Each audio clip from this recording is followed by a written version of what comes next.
recebem uma super cobertura da mídia. A vida, as viagens, a morte e agora a sucessão de João Paulo II foram organizados de maneira a atender aos meios de comunicação. Eventos como o Conclave, as Olimpíadas e o casamento de Charles e Diana são conhecidos como Media Events. O tema do Mídia de hoje é celebrações midiáticas.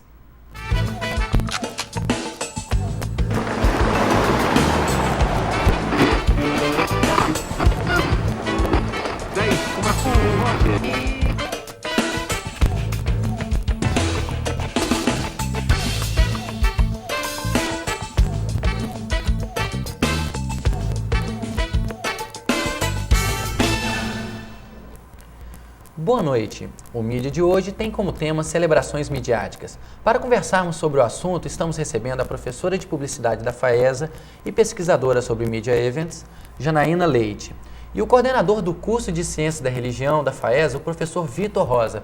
Boa noite. Boa noite. Professora Janaína, vamos começar definindo o que é um Media Event. Bom, um Media Event ou um cerimonial midiático ou um acontecimento midiático, ele é um tipo de programa televisivo que tem características muito próprias e que foi estudado ou vem sendo estudado por dois autores, que são o Daniel Dayan e o Elil Katz. O que eles dizem então sobre o Media Event? Que ele é um tipo de feriado na comunicação social. Ele é um tipo de programa tão especial e tão inusitado para aquilo que é a programação diária de uma TV, que ele interrompe a programação normal e ele tem a característica também de reunir as pessoas em torno daquilo que está acontecendo. Então, eu acho que é mais fácil explicar com exemplo. Você falou da Copa do Mundo, né, na apresentação e tal. Uma final de Copa do Mundo em que jogue Brasil e Alemanha, por exemplo, no Brasil isso é um acontecimento mediático. Se você olhar, isso é transmitido ao vivo, as televisões todas, ou a grande parte das televisões estão ligadas para assistir aquele programa. Existe uma congregação quase em torno da TV, as pessoas se reúnem, elas se preparam. A própria programação se prepara para receber esse evento que é tão diferente. Então você tem spots televisivos que anunciam esse programa, você tem uma preparação prévia, como se as pessoas fossem se ambientando para receber aquilo que é um grande acontecimento, né? Um papado poderia ser considerado assim um prato cheio para se realizar vários media events? Isso, vários na verdade. O Dayan e o Katz, eles falam de 3 tipos de media event: coroações, conquistas e competições. E aí o que acontece? Um papado, por exemplo, quando você tem, no caso, a morte do João Paulo II, você tem uma coroação. Na verdade, o que você tem ali, uma coroação da santidade do Papa, do carisma dele e da própria fé católica. Então, naquele momento, e as televisões todas estavam lá, quer dizer, transmitiram, como a morte dele foi quase que as pessoas esperavam por aquilo, todo esse processo da doença, do finalzinho da doença e até da morte, você tinha televisões ao vivo cobrindo, você tinha gente parando para assistir, na hora do almoço as pessoas nos restaurantes tinham lá um ao vivo da televisão informando o que estava acontecendo, né, se o Papa já tinha morrido, se não tinha morrido, o que estava em curso em Roma, né. Então isso é um tipo de media event. O papado é repleto de exemplos. A visita do Papa ao Brasil foi também para o Brasil um media event, a cobertura, né, a missa que ele rezou, etc., as missas. A visita dele a Jerusalém, né, isso também foi um media event. Esse Papa, e aí é um assunto que o Vitor domina muito mais do que eu, na verdade o Papa anterior, o João Paulo II, foi um Papa que ele teve uma característica midiática muito forte. Então houve um casamento muito interessante entre aquilo que era a própria figura do Papa, a sua atitude, a maneira como ele se comportava e um interesse da televisão, porque o Media Event, ele é um interesse da televisão, a televisão tem interesse em abrigar esse tipo de programa, porque normalmente esses programas reúnem uma audiência que não é comum em nenhuma outra situação, né? Só para terminar, eu tinha falado de coroação, conquista e competição. Então, aí competição seriam, então, debates eleitorais, seriam competições, próprios jogos, Copa do Mundo, né, Olimpíadas. E conquistas seriam feitos grandiosos. Então, por exemplo, a chegada do homem à Lua, que foi também transmitida via TV, né? Então, isso foi uma conquista, foi um evento mediático, segundo o definem Dayan e o Katz. Professor Vitor, então a gente está vendo que tem um monte de acontecimentos na vida de um Papa que ganham a mídia. Então, na vida de João Paulo II, o que houve assim, o que aconteceu que teve uma maior cobertura da mídia, que ganhou uma projeção tanto aqui no Brasil, nas visitas que ele fez, como no mundo? É interessante, né? A Janaína está aí explicando muito bem, né, toda essa questão do ponto de vista conceitual, do ponto de vista teórico, né? Trazendo isso, né, as figuras dos papas, né? Nós podemos dizer que João Paulo II foi assim uma liderança religiosa que soube explorar muito bem essa potencialidade da mídia. Historicamente, se nós pegarmos outros papas, nós poderíamos dizer que se naquele momento histórico eles tivessem a oportunidade que João Paulo II teve, eles teriam feito até, eu acredito, teriam até uma expressividade maior. Por exemplo, é o caso de João XXIII. João XXIII assumiu em 1958, né? Foi até um papado curto, porque ele acabou morrendo em 1963. Ele foi uma figura que revolucionou a Igreja Católica, apesar da idade. E até interessante, ele foi eleito para ser um papa de transição, porque o Colégio dos Cardeais... O pontificado mais curto, né? Ele foi assim, na verdade, o pontificado mais curto foi João Paulo I, né, que foram 33 dias. Mas né? a transição, assim, porque era estimado que o pontificado dele seria curto com relação, por exemplo, ao do João Paulo II. Exatamente. Então, João XXIII, o que acontece? Foi uma figura extremamente carismática. Ele conquistou o mundo na época, né, pela sua simpatia, pela sua simplicidade. É aquela figura do paizão, né? Já tinha uma idade um tanto quanto avançada, né? Mas ele revolucionou a igreja, ele convocou o Concílio Vaticano II, que foi o marco assim, divisor de águas na história da Igreja Católica Apostólica Romana. Mas se nós perguntarmos sobre João 23, dificilmente as pessoas vão se lembrar dele, vamos dizer assim, como se lembram de João Paulo II. Mas foi uma figura assim, extremamente marcante dentro da própria igreja cristã. Não é? O Papa Bento XVI, né, ele pode ser considerado um Papa que também está ocupando essa posição para uma transição? É interessante que essa questão que você levanta, né, eu fico até me perguntando, né, porque o que acontece? O Colégio dos Cardeais, né, eu creio que está apostando no Papa Bento XVI exatamente como essa figura de transição. E aí, em que eu me fundamento para acreditar nisso? No fato do Colégio dos Cardeais ter feito assim uma escolha muito rápida, né? Em praticamente 2 dias de trabalho, foi eleito o novo Papa. E aí alguns motivos vêm, né? Lógico. Primeiro, desde 1981, ele ocupa um cargo estratégico no Vaticano, que é o de prefeito da Sagrada Congregação para a Doutrina da Fé. Em outras palavras, é aquele que cuida da ortodoxia, ou seja, do conhecimento correto das verdades cristãs. Então, ele, desde 1981, foi o braço direito de João Paulo II.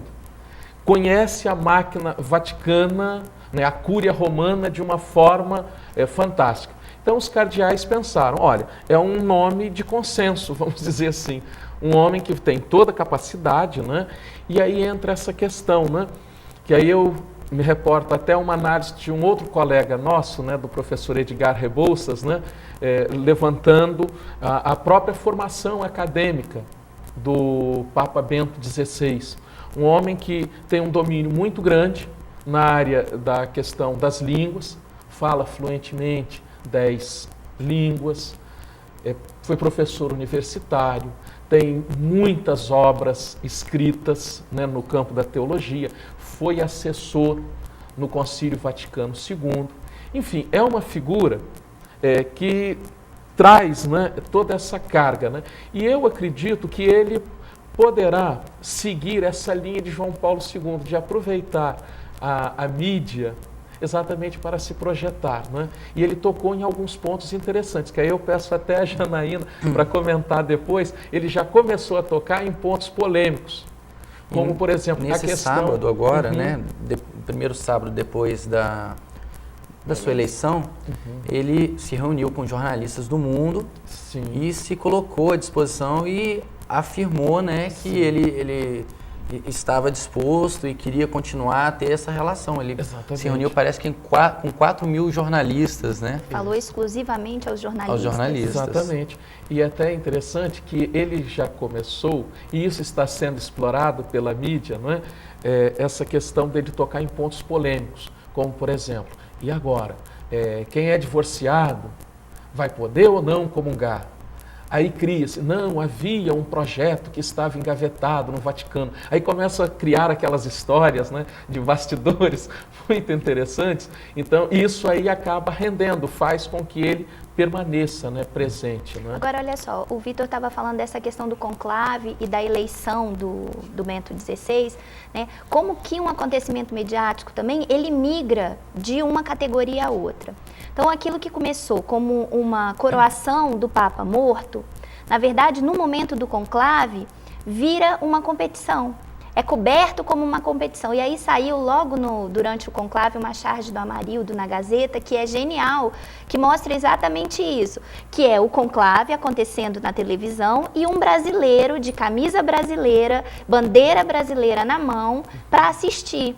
Então, naquele momento, aquilo ali ilustra perfeitamente a ideia de que aquele conclave é transmitido como um media event, é recebido como um media event, mas que é quase como se fosse uma Copa do Mundo, já que havia um brasileiro entre os cardeais elegíveis, né? Então, essa figura do brasileiro fica lá na frente da televisão torcendo. No caso desses fatos da vida do Papa, né, da sucessão, não tinha uma periodicidade concreta. Pode acontecer daqui 20 anos ou daqui 10 anos. Alguns eventos, como a Copa do Mundo, as Olimpíadas, têm essa periodicidade. O público se interessa mais quando um evento segue esse processo de periodicidade, cria uma expectativa do público, ou esses fatos ilusitados também são atrativos? Qual que é o que tem mais destaque? Eu acho que depende muito. Por exemplo, no Brasil, talvez o grande acontecimento tenha sido o funeral do Ayrton Senna. E aí você teve a morte, que foi um acontecimento fortuito, então é um fato jornalístico, né? E que aconteceu também ao vivo, acidente e tal, na corrida, durante a corrida. E aí você teve depois a chegada do Corpo ao Brasil, transporte, né, em cima do Corpo de Bombeiros e aquela multidão e tal. Talvez aquele fenômeno tenha sido o maior media event que a gente viu aqui no Brasil e relativo a um brasileiro. Na verdade, o que caracteriza essa questão da dimensão do media event, ou se a pessoa vai se incorporar àquele ritual ou não, porque o media event ele é um ritual mediático. As pessoas se preparam para fazer parte de um ritual, seja esse ritual festivo, seja esse ritual mais emocional ou até um velório, etc., mas é um ritual. As pessoas se sentem parte daquele ritual através da TV. Né? Essa que é a ideia do media event. Essas Copas, né, a Copa, a Olimpíada e tal, o Brasil tem essa tradição da Copa do Mundo, tanto que a Copa aqui tem uma cobertura muito mais aprofundada do que a Olimpíada, né? Então, a Copa do Mundo, o que acontece é que, por ter uma periodicidade fixa, a televisão também se prepara com muita antecedência. O media event, muitas vezes, se ele acontece assim, a morte e aí o funeral, a televisão, a mídia, tem pouco tempo para se organizar, né? Mas mesmo assim, a Globo, por exemplo, manda vários jornalistas para Roma para cobrirem a doença, a morte, o conclave, a eleição do novo Papa. Mas na Copa não, eu já sei que vai acontecer, eu já sei aonde vai ser, eu já tenho como planejar a vinheta de abertura, a cobertura, que jornalistas que eu vou mandar para lá, que jornalista vai exercer um papel que é importante também dentro do acontecimento, que é o papel de cerimonialista. Por exemplo, na morte do Papa e depois no conclave, você tinha que ter alguém que explicasse para as pessoas o que estava acontecendo. Porque nós, os telespectadores, a gente não tinha noção da complexidade daquele ritual, das fases que compunham aquele ritual que estava acontecendo lá em Roma. Então, o jornalista, ele tem esse papel, muitas vezes, de moderador daquele assunto, de esclarecer aquilo para o público. E aí, quando é um assunto que foge muito do domínio de um jornalista, o que eles fazem? Tem sempre alguém que é um convidado. Um especialista. Um especialista no assunto, que vai dividir com o jornalista, mas o jornalista é que tem essa função de ser o cerimonialista mesmo, ele é o mestre de cerimônias. É ele que apresenta o media event para o telespectador, que dá, muitas vezes a voz do jornalista muda. As pessoas começam a falar mais baixo ou mais alto, se for o caso de um acontecimento festivo, né? Existe essa mudança. O papel do jornalista também é muito importante. Ele cria todo esse clima. Exatamente. Para criar expectativa e compor, né, o media event. No caso do casamento da Diana e do Príncipe Charles, e do casamento do Príncipe Charles agora com a Camila. Casamento é uma cerimônia que praticamente todo mundo conhece e já foi há muitas. Mas, especificamente, nesses dois casamentos, como que foi feita a preparação para que existisse essa cobertura na mídia? Bom, o Charles e a Diana, que eu acho que, assim, mediaticamente teve muito mais importância do que esse da Charles com a Camila. O que aconteceu? O Charles e a Diana também, eles encarnaram ali o mito da Cinderela. Né? Era um conto de fadas e era, naquele momento, a concretização do "e fomos felizes para sempre". Então, isso vai para o imaginário das pessoas, né? Você tem um príncipe, uma princesa, tudo isso contagia a população, não só na Inglaterra, mas no mundo inteiro. Tanto que o evento foi transmitido para o mundo inteiro. Mas ali você tem também o envolvimento das pessoas que estão lá, que vão, os cortejos, né? Você não tem só um evento que acontece a portas fechadas. Você tem a participação dos populares ali, mas você tem as pessoas que... O Dayan e o Katz, eles têm um texto falando especificamente sobre esse casamento, e eles contam que as pessoas se vestiam com as melhores roupas e se juntavam para assistir nas suas casas aquela cerimônia, né? E mesmo numa cerimônia, é um casamento, todo mundo já foi a vários, é verdade. Mas aquele casamento específico, ele tinha uma série de características e de detalhes que precisavam também ser explicadas. E aí quem fazia isso? O jornalista, que era o mestre de cerimônia da televisão. Dizem que alguns convidados recebiam, assim... certos procedimentos. O chapéu, a altura do chapéu, isso é verdade. Não podia usar chapéu alto, porque senão ia atrapalhar a cobertura da mídia, a TV, não ia... Né, ficar na frente da câmera. Exatamente. O horário também parece que eles regularam de acordo com a disponibilidade do satélite. Tudo isso foi pensado. Esse Media Event foi um Media Event inteiramente planejado. E aí um casamento você tem meses, às vezes anos de antecedência para poder planejar.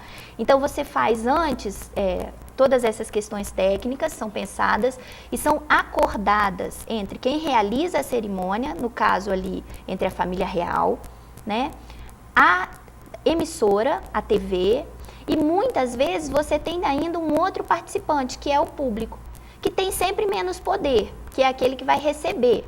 Mas é sempre um acordo, de alguma maneira, entre esses três polos. Por quê? Porque se eu quero fazer do meu casamento um media event, nenhuma televisão vai se interessar por esse assunto. Então não adianta eu, organizador, querer fazer um media event. Não adianta também a televisão sozinha querer fazer um media event se ela não tem nenhum fato, à exceção dos teledebates, né? Mas mesmo assim elas precisam da concordância e da anuência dos debatedores, dos políticos. E não adianta também a televisão e os organizadores do media event se unirem para transformar isso num media event se o público se nega a participar. Então precisa desses três fatores. Só que o público, a gente sabe que ele acaba sendo muitíssimo influenciado pelas chamadas televisivas e por essa aura de importância de que o evento é revestido. Então a gente acaba assistindo por contágio, a gente assiste porque tem que assistir, porque esse é o assunto do bar da esquina, esse é o assunto da padaria, na aula, no trabalho, E o Media Event tem essa característica. Ele migra da televisão para os outros veículos de comunicação, então os jornais, rádio e também para a vida cotidiana. Isso faz com que as pessoas se sintam impelidas a assistir, obrigadas a assistir, a participar daquilo que elas sabem que é especial. Professor Vitor, e a professora Janaína pode até ajudar nessa resposta. No caso da morte do Papa, a maneira como a mídia fez a cobertura de todos os acontecimentos, o período que ele estava doente, depois quando ele faleceu, o velório dele, o senhor acredita que esse papel da mídia amplificou o sentimento, a mobilização, o número de pessoas que foi visitar a Basílica? Eu creio que sim. A própria figura do Papa João Paulo II, de certa forma, já fazia isso, porque o Papa João Paulo II teve um brilho muito especial junto às pessoas.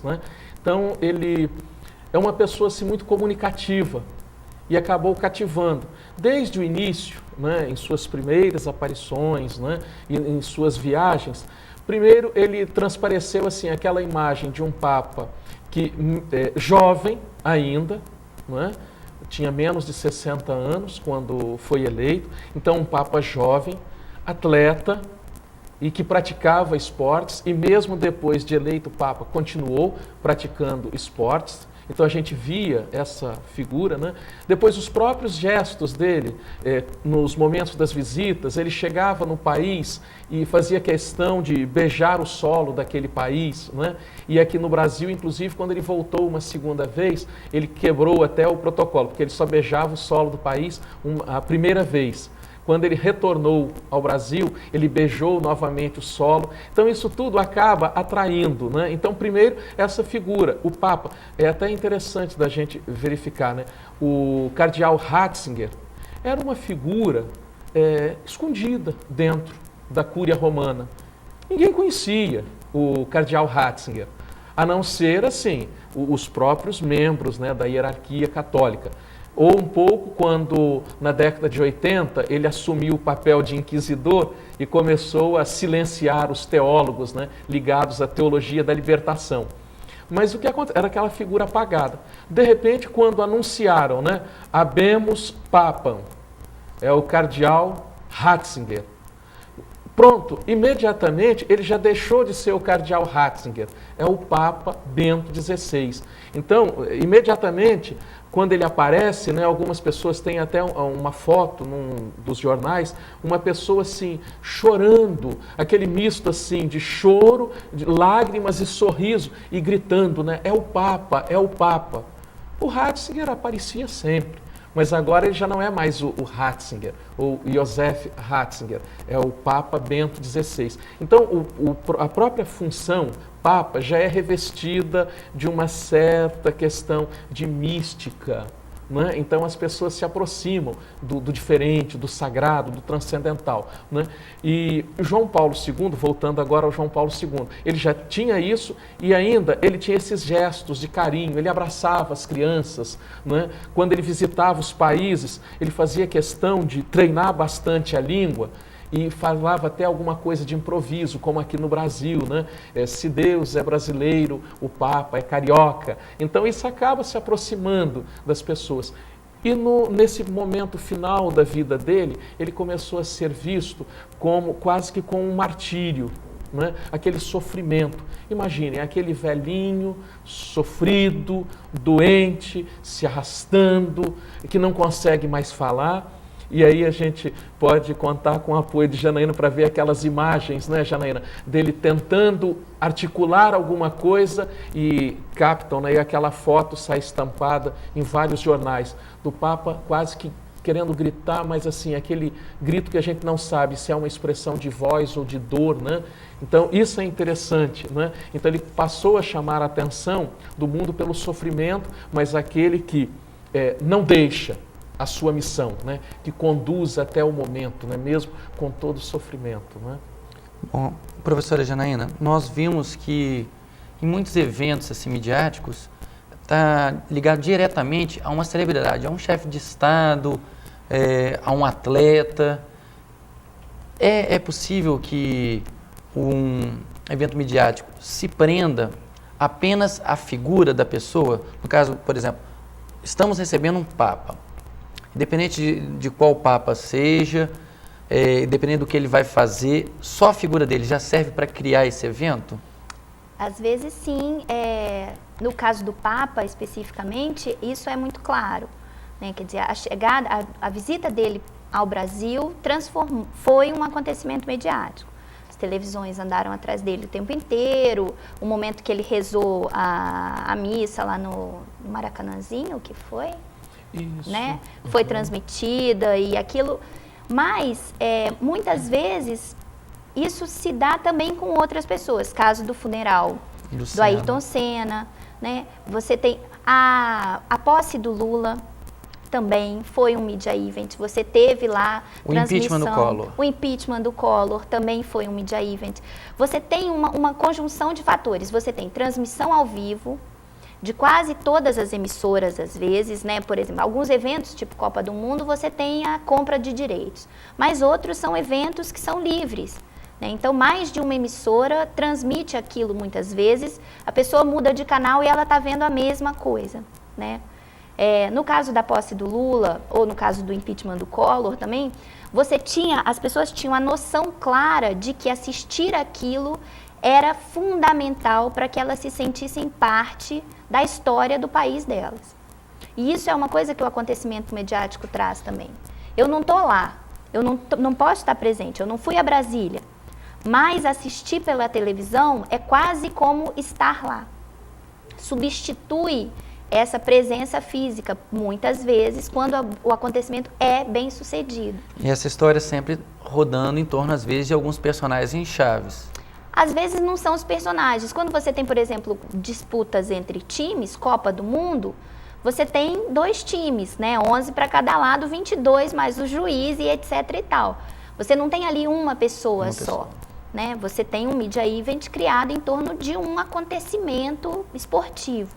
No debate também, você tem mais de uma pessoa. Né? Você tem lá o último agora, por exemplo, você tinha o Lula, o Serra, o Bonner, e aí a escolha dessa jornalista que faz o papel de mestre de cerimônia, ela nunca é ao acaso.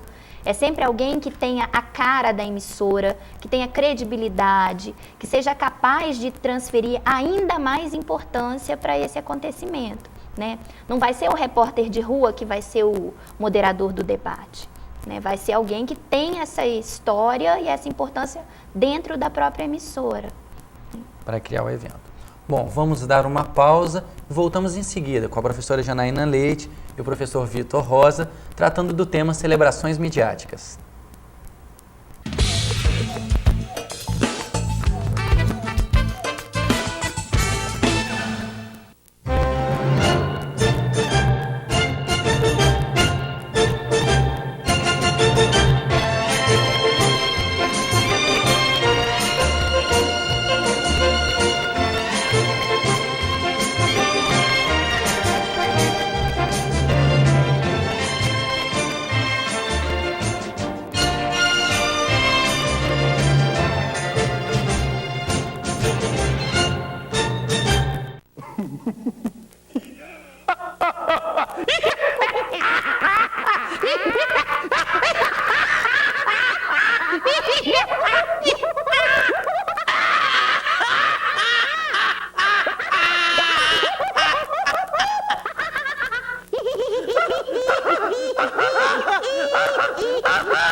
Estamos de volta ao Mídia com o tema Celebrações Midiáticas, recebendo hoje a professora Janaína Leite e o professor Vitor Rosa. Professora Janaína, o que numa eleição torna ela um evento midiático? Bom, a eleição por si só, na verdade, é um processo longo que a gente não pode considerar um evento midiático. Existem momentos da eleição que aí sim recebem esse tratamento. Um dos mais estudados é o debate, o teledebate. Muitas vezes, e aí mais ainda porque o Brasil a gente é um país de tradição democrática muito recente, então o teledebate ele é revestido de uma importância muito grande dentro da programação e dentro do processo político. Então, por exemplo, a gente teve o caso do Lula e do Collor em 89, que foi o debate realizado, que teve até aquele célebre, a edição que foi para o Jornal Nacional, que teria favorecido o Collor e que é indicada como uma das causas da derrota do Lula, né? Então, um debate, e agora a gente teve recentemente, o mais recente foi o do Serra com o Lula, né? Um teledebate, ele pode ser considerado um acontecimento midiático. Ele é ao vivo, ele reúne as pessoas em torno da televisão para assistir, ele traz com ele essa ideia de que você assistir a esse evento significa estar participando de um ritual, e aí naquele caso um ritual político, democrático, importante para a vida do país, né? Outro momento da eleição que pode ser considerado um media event é quando o eleito, e aí já depois da eleição, quando o eleito assume. Mais uma vez o caso do Lula e o caso do próprio Collor também, né? Você tem, e no caso do Lula foi um fenômeno importante porque foi transmitido ao vivo toda a cerimônia, né? Desde a TV ficou mais de 6 horas transmitindo ao vivo, isso é uma característica do media event. E você teve a participação também popular no local, em Brasília, e popular em casa. As pessoas se reuniram para assistir à posse do Lula, né? Uma eleição inteira não é um media event, não é. Sim, esses acontecimentos. Momentos específicos, que são momentos especiais. Nós já falamos aqui do Fernando Collor. Então, no caso do impeachment do Fernando Collor, qual foi a participação dos jovens? Como isso foi usado dentro das coberturas, tanto jornalísticas como do evento mesmo da cassação do mandato dele? Bom, até que ponto a participação do jovem teve importância na cassação, acho que a gente não tem como afirmar, e acho até que se houve alguma, foi pequena. Mas o que acontece é que, olha bem, politicamente, o que a gente vivia? A gente saía de um período longo de ditadura. O Collor era o primeiro presidente eleito democraticamente depois de um longo e tenebroso inverno, e que era um presidente jovem, carismático, bonito, bem vestido, e que sabia explorar a mídia como ninguém, e que tinha uma entrada junto a esse público jovem muito grande, né? Muitas pessoas que votaram pela primeira vez, a gente tem que lembrar que o voto aos 16 começou em 89, né? Essas pessoas votaram pela primeira vez, tiraram seu título para votar no Collor. Então, ele tinha essa questão dos jovens. E aí, quando você tem também o começo da queda dele, acho que é natural que essa juventude se sinta muito enganada, né? Ela que tinha colocado as suas esperanças de um país diferente, novo, num presidente que era tão próximo dela, teoricamente, e que se sentiu traída. E o que aconteceu também foi o seguinte: o Collor, ele era um sujeito que, assim como João Paulo II, sabia usar a mídia muito bem, né? Vem de uma família que tem tradição em meios de comunicação e tudo, são donos de um império de comunicação.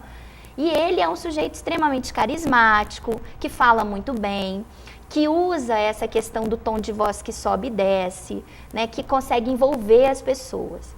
E ele usou isso durante todo o mandato, né? Essa história das camisetas que viraram moda, das camisetas com recados, foi o Collor que inventou isso, né? Todo sábado ele saía para correr, quer dizer, ele tinha um ritual.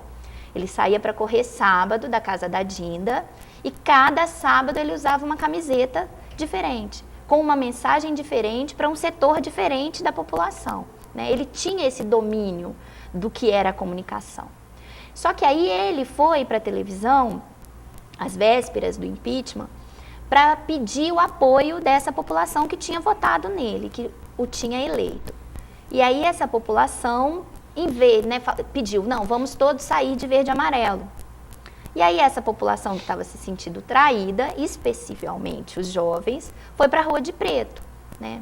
E os caras pintadas, então, que foram uma parcela importante dessa parte da população que se rebelou, que se sentiu enganada e tal, eu acho que foi tão importante, que apareceu tanto, porque eram jovens que nunca tinham participado politicamente por causa do longo período da ditadura, que tinham muitas vezes votado no Collor, ou se não votaram, que tinham simpatia por ele, né? E que se manifestavam porque estavam se sentindo traídos. E isso acabou dando um corpo grandioso pro evento em si?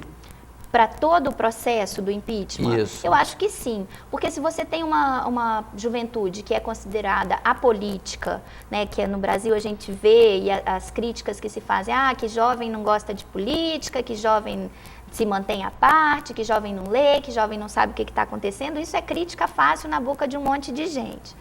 Mas quando você vê que não, que são os jovens que estão indo para a rua, que eles estão tendo um papel político importante, eu acho que a mídia acaba... E fora que são jovens, são bonitos, né? Visualmente, plasticamente, são fotografáveis. Então, isso acaba tendo um espaço grande, né? Dentro da cobertura. Professor Vitor, no caso do conclave, ele foi a eleição do novo Papa, né? Que nós sabemos que é o Bento XVI agora. Só que é uma reunião fechada. E a gente está debatendo aqui o tempo todo no que a mídia se prepara para fazer a cobertura daquele evento. Na verdade, a gente acabou tendo a cobertura de uma chaminé, todo mundo aguardando. Por que essa eleição ela é tão fechada, a população não pode ter acesso a essas informações, a esse processo eleitoral que o Vaticano cria? Isso. Eu acredito que esse seja um dos motivos que fazem do conclave esse evento, exatamente esse segredo. Porque se fosse feita aí uma votação aberta, todo mundo acompanhando, não se teria uma grande expectativa. Né? Então eu acredito que esse segredo, né, esse fechamento, e o próprio termo, né, conclave, é uma expressão latina, né, com clave, ou seja, com chaves, né, fechado. Né? Na verdade, essa experiência não é agora, né, é mais antiga. Que na época era para dar aquela ideia, o que aconteceu, né, a história do conclave, né, porque era feita a eleição e havia muita interferência externa, né, reis tinham interesse em nomear um papa, famílias ricas e importantes. Então foi criado, né, um mecanismo para evitar essa interferência externa, de colocar os cardeais numa determinada sala fechada, com chaves, exatamente para eles não sofrerem a pressão externa. Só que isso, com o passar do tempo, acaba ganhando até um outro sentido, né? E hoje, por exemplo, por que deve se preservar isso? Bom, primeiro, teologicamente, vem aquela ideia. Não é a pressão externa que elege o Papa, mas seria o próprio Espírito Santo. Aí vem a explicação teológica, vamos dizer. Mas, humanamente falando, né, à luz das ciências sociais, né, e humanas e da filosofia, nós poderíamos dizer que isso aí, na verdade, faz parte de um ritual até para uma manutenção da questão do poder. Porque acaba se criando uma questão diferente. Olha, os cardeais estão reunidos, os cardeais estão fechados, eles não falam com ninguém. Então, isso aí acaba aguçando a curiosidade. Interessante, tiveram que fazer um investimento muito grande na questão da varredura, para saber se não tinha câmera escondida, alguém tivesse instalado um microfonezinho, enfim, uma questão de espionagem para transmitir ao vivo, né, as votações. Então, toda essa questão do segredo acaba criando essa questão da curiosidade e aguçando. Então, vamos acompanhar. Né? Aí a gente poderia até citar outros casos, né, dentro não só da Igreja Católica, mas o elemento religioso precisa ter essa questão do segredo. Porque é isso do mistério.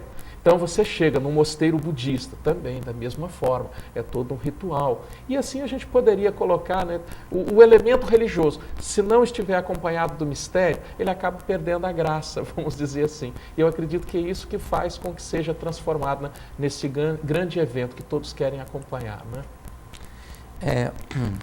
Bom, nós temos aqui a capa do jornal O Globo, né, do quinta-feira, 7 de abril de 2005. E aqui está, como uma manchete, a maior notícia da história. Morte do Papa ocupa mais espaço na mídia que o 11 de setembro. 1 milhão de pessoas na fila do Vaticano. Né, faz um comparativo sobre esse evento midiático criado e um outro evento midiático, né, que foi uma tragédia, que também tinha maior dimensão, né, como evento midiático.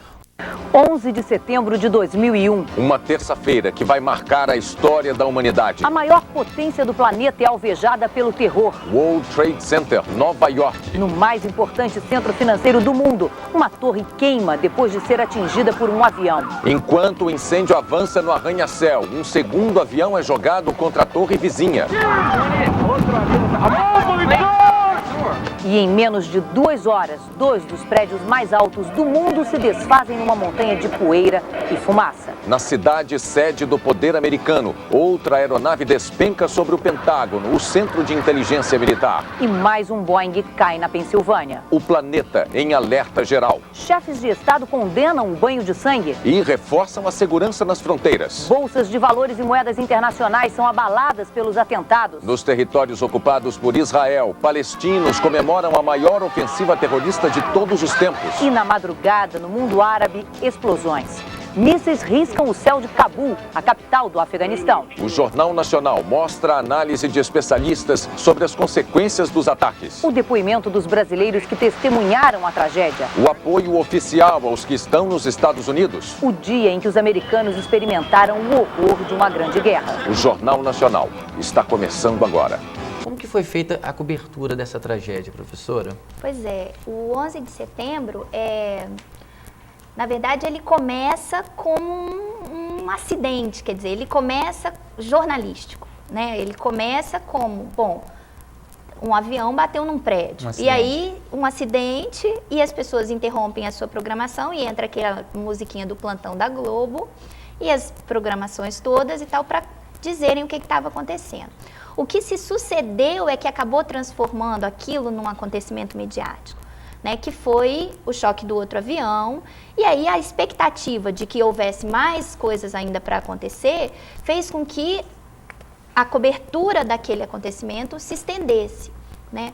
Mas eu não tive ali exatamente um media event porque eu não tive uma preparação prévia para essa cobertura.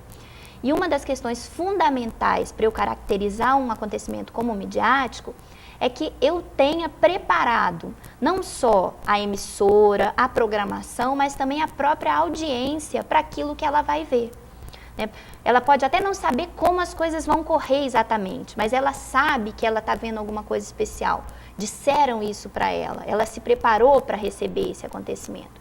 E o 11 de setembro não foi assim. Você teve ali um fato jornalístico fundamental, importante, você teve uma cobertura extraordinária, né? As emissoras ficaram no ar direto, um jornalista ficou no ar, ao vivo, direto e tal, dando informações sobre aquele assunto, mas você não chega a caracterizar aquilo para o Dayan e para o Katz como um media event completo. Ele podia ser um media event pela metade, né? Porque depois que ele começou, a televisão acabou correndo atrás do que estava acontecendo. Para criar alguns eventos. Exatamente. Mas você teve esse caráter jornalístico, né? Não foi um acontecimento preparado, esperado e tal. Algumas ações assim de mobilização, tipo passeata, né? A mobilização da população, a criação de um monumento lá no local onde existia a torre. Isso sim poderia ser considerado um media event? Essa cobertura? Poderia. Agora, uma das coisas que o Dayan e o Katz eles falam, que a gente vê que está mudando, é o seguinte: eles falam do caráter universal do acontecimento mediático. Então, como se esses acontecimentos, para existirem, eles tivessem que mobilizar grande parte da população mundial. E o que a gente vê hoje são acontecimentos que são locais. Até porque uma das funções dele é exatamente de criar esse caráter de sociedade no meio de gente que está cada vez mais fragmentada, né? Então, por exemplo, lá nos Estados Unidos, talvez a inauguração de um determinado monumento no local onde os prédios caíram, talvez lá isso possa ter sido considerado um acontecimento midiático, mas um acontecimento midiático localizado, que não se expandiu, que não teve essa repercussão mundial como teve o caso do Papa. Aqui para o nosso estado, podemos considerar algum evento que acontece como um evento midiático? Dentro do Espírito Santo? É. Eu não sei, eu acho que a gente nossas TVs ainda não tem essa... Seria em pequena escala, talvez um debate de um político, sim. Mas coisa mesmo assim ainda é pequeno, né? Copiando não só tem. o modelo Exato. que eles criam, mas nós não conseguimos não tem ainda criar. Ainda não tem, não é revestido de tanta importância ainda, né? Alguns desses eventos midiáticos, eles têm a capacidade de ludibriar ou de esconder alguns problemas sociais? Não, acho que sim. Não sei se eles são criados ou imaginados para isso, mas eles podem ser potencializados. A Copa do Mundo, então, é um fenômeno que, né, na época da ditadura e tal, que quando os jogadores voltaram, foram direto para Brasília, cada um ganhou um Fusca e etc, etc. Você tem como capitanear aquilo que é um evento mediático porque vamos pensar o seguinte, se todo mundo está prestando atenção na televisão, é porque as pessoas, não estão nas ruas, 2, não estão mobilizadas. Elas estão mobilizadas em torno de um acontecimento, mas nas suas casas assistindo televisão, né? Então, de alguma maneira, um acontecimento mediático, ele coloca as pessoas num lugar protegido e faz com que elas vejam todas uma coisa só. Se a gente pensar num país em que questões políticas importantes são suplantadas por outros assuntos que de repente não são tão importantes assim, como esporte ou como a última novela e etc., um acontecimento pode contribuir para isso sim. Sim. A organização desses eventos assim pode contribuir para criar um estado de caos ou pode contribuir para a mobilização da população? No caso de uma tragédia também. Sim, o Dayan e o Katz, eles falam que uma das características do movimento do Media Event é exatamente que eles são restauradores. Ou seja, que eles têm um caráter de preservação da ordem social, de substituição, por exemplo. Os rituais são cada vez mais fragmentados ou cada vez mais raros, a gente vê novos rituais. E que os Media Events, então, ao recuperar esses rituais, eles recuperam também o caráter de coesão da sociedade e tal. Isso é o que eles dizem.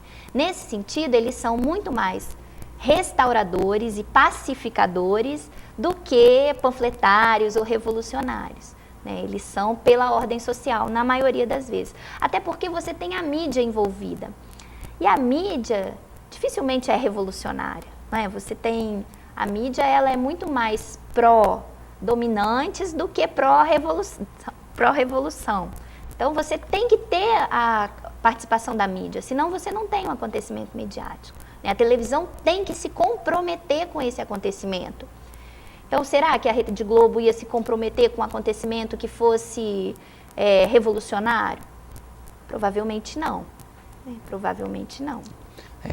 A senhora falou sobre rituais, né, ritos. Professor Vitor, no caso do Bento XVI, né, ele celebrou a primeira missa dele e houve uma cobertura assim, em grande escala. Mais de 10 canais aqui no Brasil estavam fazendo a cobertura dele às 5 horas da manhã lá, exibindo. O que a gente pode esperar do novo Papa e onde o senhor acredita que ele vai iniciar a se relacionar com a mídia? Eu acredito que o Papa Bento XVI, eu não diria assim, vai ser caracterizado como um continuismo, né, puro e simples. Mas eu acredito que o jeito de conduzir a Igreja Católica não vai ser tão diferente do jeito de João Paulo II. Até porque os dois trabalharam juntos nestes últimos anos, né? A maior parte, né, do pontificado de João Paulo II foi ali ao lado do cardeal Joseph Ratzinger, né? Hoje Bento XVI. Então eu acredito que do ponto de vista doutrinal e moral, com certeza a Igreja Católica não vai mudar.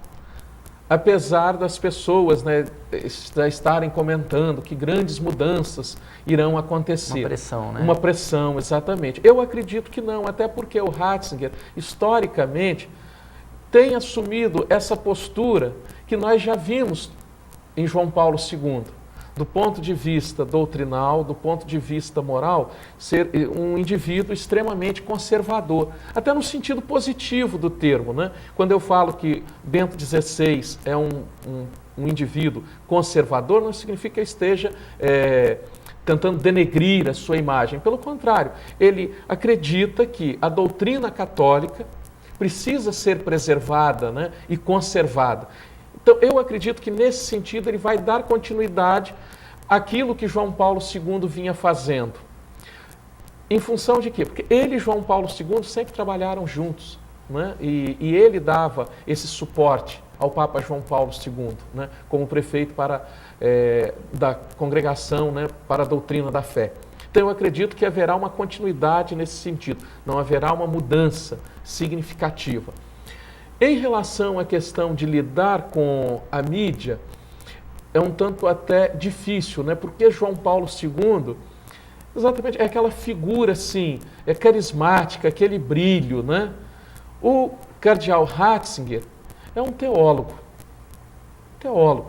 né? E até a própria aparência dele, nós observamos, por mais que ele queira, né, aparecer bem no vídeo, não é aquela figura de João Paulo II que a gente via logo no começo. Ele, né? chegou já sendo rotulado como um mão de ferro. Um mão de ferro. Até onde ele pode ser considerado mão de ferro? Até onde ele é considerado conservador? Isso. Olha, durante o tempo que ele... É até interessante, né? Tem alguns teólogos que dizem o seguinte: existe um Ratzinger professor de teologia e um Ratzinger prefeito da Sagrada Congregação para a Doutrina da Fé. Diz que na época que ele atuava como professor de teologia, extremamente produtivo. A partir do momento que ele assume essa incumbência de ser o prefeito da Sagrada Congregação para a Doutrina da Fé, e ele se sente na obrigação de conservar a pureza da fé católica, frente aos desafios do mundo, frente à questão da modernidade, então ele assume esse caráter de conduzir as coisas com mão de ferro. Então foram muitos teólogos, né, principalmente aqueles que destoavam da posição assumida por ele. Então, por exemplo, seria um erro falar que Leonardo Boff deixou de lado a ortodoxia. Pelo contrário, um teólogo respeitadíssimo. O único crime dele, vamos dizer, foi pensar diferente do cardeal Ratzinger. Inclusive, uma obra que ele lançou, que gerou uma polêmica muito grande, né? Igreja, Carisma e Poder, em que ele dizia, né, que a igreja tem o lado do carisma, da força do Espírito Santo, mas tem as relações de poder em seu interior. Então, isso, de certa forma, bateu de frente com o próprio posicionamento do cardeal Ratzinger, né? E aí, vocês podem até se perguntar: Vitor, você fala o cardeal Ratzinger e Bento XVI. Na verdade, são a mesma pessoa. E até é interessante, o Leonardo Boff, né, escreveu um artigo recente dizendo, né, que ele acha muito difícil somente a nova missão mudar a personalidade de uma pessoa, né? Quando questionado, será que o Papa Bento XVI vai mudar essa visão? Porque agora ele é o Papa, não é só o cardeal Ratzinger, né? Então ele dizia: eu acredito ser muito difícil uma pessoa, só pelo fato de ter mudado de função, mudar a sua personalidade, a sua crença, né? Então eu acredito que o Papa Bento XVI vai dar uma continuidade a esse trabalho do Papa João Paulo II. Ele já vem sendo taxado, né, de mão de ferro, porque historicamente ele fez isso, sem sombra de dúvidas, e eu acredito que o Colégio dos Cardeais apostou nisso, né, em função de acreditar que no momento, né, em que quase tudo se dissolve no ar, então o Colégio dos Cardeais precisou eleger alguém para cuidar, né, da solidez da fé. Eu acredito que é até ainda prematuro para dizer qual vai ser o comportamento dele frente à mídia, né? ele está esboçando, é um homem extremamente competente, capaz, né? Mas ele ainda não tem aquele brilho inicial que João Paulo II tinha, né? O que isso fez com que ele se aproximasse com muita tranquilidade, né? E aí também tem uma outra questão, será que ele vai ter condições de realizar todas as viagens? Porque o que fez de João Paulo II também, essa grande figura presente na mídia, foram todas essas viagens, né? Será que o cardeal Ratzinger vai ter essa força de vontade, esse ímpeto, né? Então é algo que ainda é uma incógnita, né? Uma interrogação. Vamos ter que ficar aguardando. Aguardando, né? Exatamente. Professora Janaína, no caso do velório do Papa João Paulo II, quem gerou as imagens foi a TV do Vaticano. Então, eles estavam organizando o Media Events. Uhum. Só que nós, aqui no Brasil, né, a gente viu que os jornalistas das televisões todas tinham que entrar na fila junto com todos os fiéis e fazer a entrevista ali meio que quase num improviso. Sim. E nós vimos elementos interessantes, né, que era a população indo com o celular lá, então aquele monte de mãozinho fotografando e filmando, né? Então, essa relação toda da utilização da tecnologia, ou seja, ali não se seguiu o mesmo protocolo. Como para o jornalismo, né, para estar noticiando isso, ele pode aproveitar a imagem que foi gerada, ou seja, como estava sendo organizado e como que é criado esse ambiente de notícia aqui no Brasil para se receber esse media event e talvez até amplificar. Como que se dá essa relação? Olha só, o Papa também, quando ele foi a Portugal para poder, acho que canonizar, quando ele esteve em Fátima, não me lembro mais exatamente qual era a razão, e que ele acabou lá revelando o terceiro segredo, né? Eu estava lá em Portugal. E lá aconteceu coisa semelhante. Existia uma televisão que era responsável por gerar imagens do evento. Então, você não tinha liberdade para todas as emissoras. No caso de Portugal, era a RTP, que é a televisão pública portuguesa. E, no caso do Vaticano, a TV, né, lá do Vaticano. Isso dá para os organizadores a certeza de que o acontecimento vai sair como eles planejaram. Porque se eu controlo o acontecimento e se eu controlo também, de alguma maneira, a emissora que vai cobrir esse acontecimento, eu tenho certeza que não vão mostrar nada que em algum momento pode destoar desse ritual. Eu tenho certeza de que o caráter jornalístico não vai suplantar o caráter cerimonial. Porque essa é uma das questões da cobertura jornalística do evento, é que o que é jornalístico e o que é cerimonial. Porque para o jornalista, eu imagino que deve ser complicado você assumir uma postura que é diferente da sua postura habitual. Quando você assume a cobertura de um media event, você é quase que um mestre de cerimônia. Você ali deixa de lado o seu caráter crítico e inquisidor e etc. E você é oficial daquele evento, você é parte daquele evento. Você o aceita e o transmite. E aí lá em Portugal aconteceu uma coisa engraçada que foi o seguinte, essa revelação do segredo não estava nos planos de ninguém, né? Talvez no do próprio Papa, mas isso não era alguma coisa que tivesse sido planejada previamente. Então, quando aconteceu essa revelação, o noticioso suplantou o ritualístico. E aí você percebia nos jornalistas até uma mudança de entonação e de postura, e emissoras que não estavam cobrindo o evento porque se sentiram ofendidas de ter que transmitir imagens da RTP e não as suas próprias imagens, né? Ou porque consideravam que aquilo não deveria ter o destaque, que o dia inteiro, foi um dia inteiro em Fátima, naquele momento começaram a transmitir. Mas foi uma inversão do fato, na verdade, uma inversão do acontecimento. Porque ele, naquele momento, ele deixa de ser só ritualístico, só cerimonial, para ser jornalístico também. E aí o jornalista fica mais à vontade no papel, porque ali tem uma notícia, ali tem um acontecimento, né? Então ele muda de função. Ele se aproveita dessa organização. Exatamente. E aí, no caso lá da morte do Papa também e do velório, quer dizer, se eu tinha uma televisão oficial, aquelas outras pessoas, elas assumiam um papel de mestre de cerimônia para nós que estávamos aqui no Brasil. Mas lá naquele momento, eles eram meros espectadores, eles não tinham né, a TV do Vaticano não os assumia como mestre de cerimônias daquele acontecimento. Certo, e aí eles que eram responsáveis pelo Media Event. Exatamente. Nós temos aqui o livro, né, que para quem tiver mais interesse de conhecer, né, sobre Media Events, né, a história em direto. A edição é portuguesa. Os acontecimentos midiáticos na televisão, que é do Daniel Dayan e Eliú Katz, que são os principais autores, né, que têm pesquisado nessa área. Bom, nós gostaríamos de agradecer aqui a presença da professora Janaína Leite e do professor Vitor Rosa, né? E se você tem alguma dúvida, pergunta ou sugestão dos temas, escreva para o nosso e-mail, que é media@faesa.br. Voltamos na próxima semana, sempre com temas da mídia para você. Uma boa noite.